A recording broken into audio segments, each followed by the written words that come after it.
Hello, welcome back to Kim Reads, and I want to start The Story of My Life by Helen Keller. Chapter 1, The Strange Illness.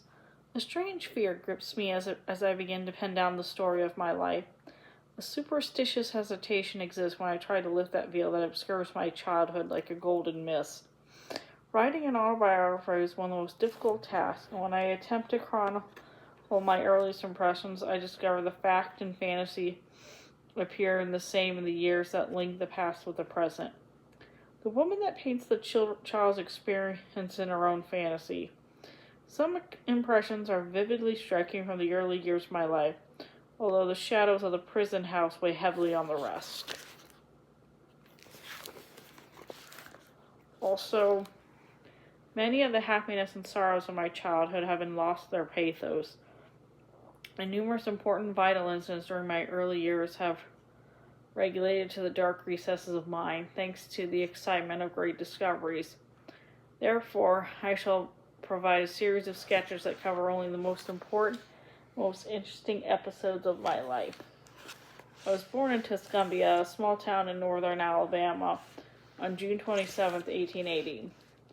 My father's family had descended from Caspar Keller, a native of Switzerland, who decided to settle in Maryland.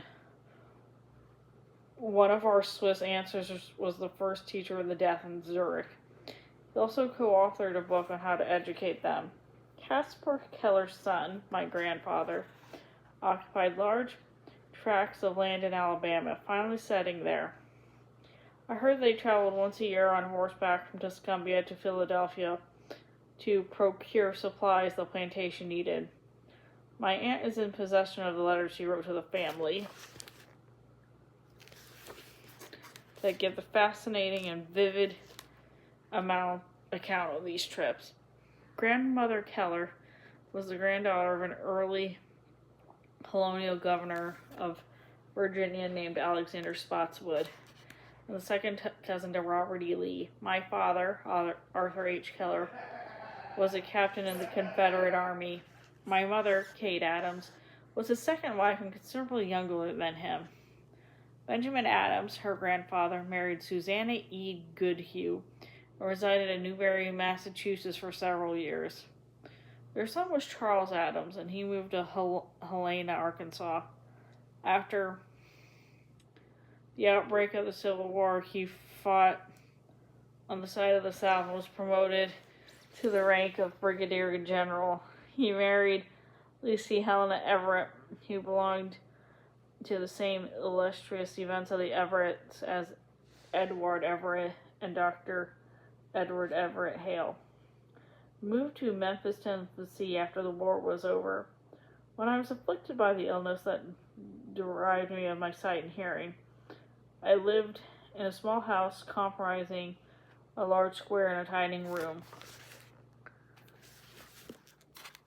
that served as the servants' quarters. It is customary in the South to build a small house near the homestead to be used occasionally. My father constructed a similar house after the Civil War and lived in it with my mother after their marriage. This house was covered in vines, climbing roses, and honeysuckles, resembling an arbor when viewed from the garden. The small porch was obscured by a screen of yellow roses and southern smilax. Hummingbirds and bees loved visiting the place. The Keller homestead, where the family resided, was a few steps away from a little rose bower that was christened ivy green, because beautiful English ivy decorated the house. The fences and the surrounding trees, its old-fashioned gardens, was simply paradise on earth. Much before my teacher arrived in my life, guided by the sense of smell, I would discover the first lilies and violets. After some fit of temper, I would head there to find solace, and I would hide my hot face in the cool grass.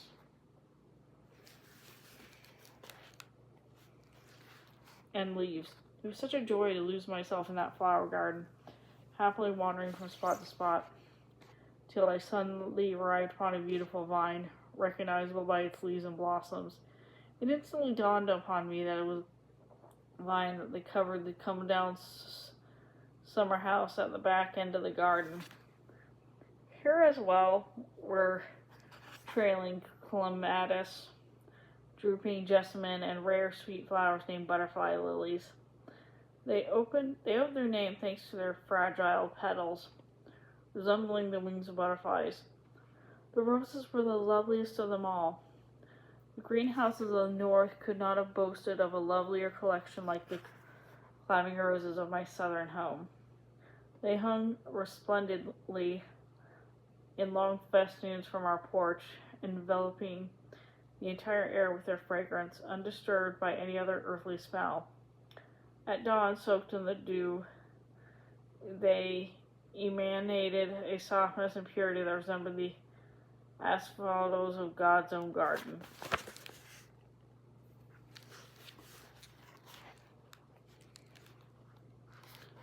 My early life was rather simple, just like any other first baby in the family. I came, I saw, and I conquered. The normal amount of discussion took place as to what should be a proper name for me. It was improper for the first baby of the family to be lightly named, and everyone was firm about name. The name Mildred Campbell was suggested by my father for an ancestor he highly revered. My mother saw the problem by insisting I should be named after her mother, whose maiden name was Helen Everett. When the sheer excitement of carrying me to church, my father lost the name along the way. That was as natural as it was not his preferred name at all. When the minister asked for my name, he just recalled it and decided I'd be named for my grandmother. So he gave me the name Helen Adams. I've been informed that I was a good mimic in my early years. I could say, "How do you," at 6 months. And one day, I was the cynosure of all eyes by saying TTT.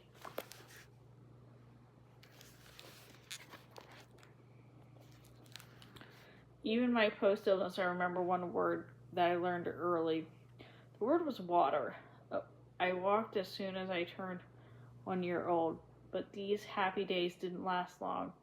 The dreary month of February brought the illness that closed my ears and eyes and flung me into the unconsciousness of a newly born. It was termed as the acute congestion of the stomach and brain. The doctor stated I wouldn't survive. But one morning, the fever disappeared as mysteriously as it had arrived.